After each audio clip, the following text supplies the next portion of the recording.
Today's first two topics are pressure and release, yield and escape. These two topics are so closely tied, I find it difficult to discuss them separately.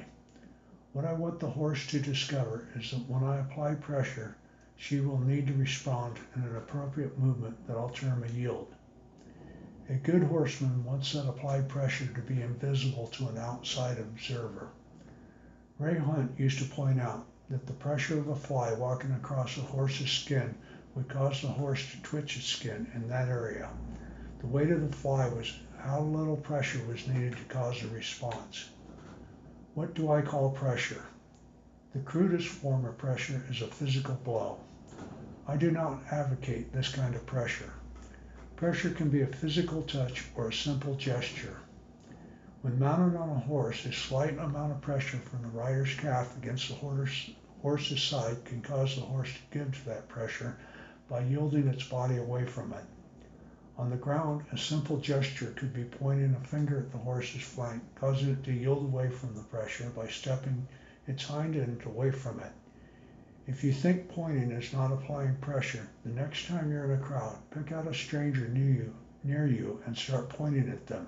See if you get a response, but don't blame me for what happens. I said it was pressure. The first time the pressure is applied, the person could experience the horse trying to escape that pressure. An escape is what I'd call an agitated response where the horse is just trying to flee the pressure.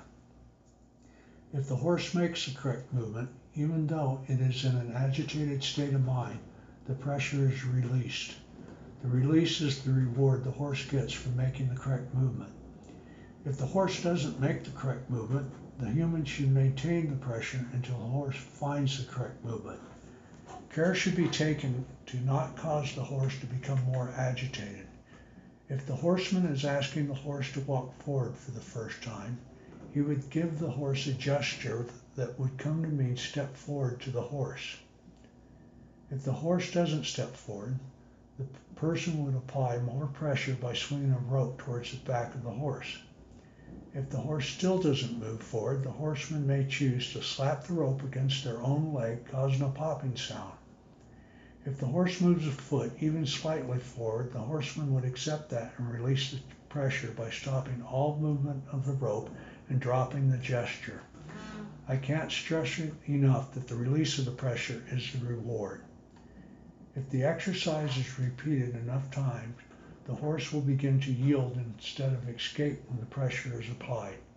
Eventually, the simple gesture will become all the pressure the horse needs to provide that yield.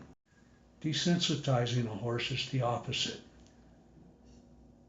The pressure is applied, and before the horse can respond, the pressure is removed. The wrong way is when the pressure is applied and the release is never given.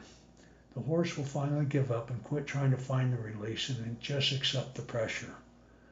A horse that is hard-mouthed usually has had someone pulling on its mouth and not getting a response and drops the pressure, or worse yet, gets the response but doesn't give the release. If you apply pressure and things start getting out of control, it is better to stop and adjust things with less pressure and accepting a slightly less response than to get yourself or your horse hurt. If you make it a life and death struggle, it will become a life and death struggle. The horse will do what it feels it must do to survive.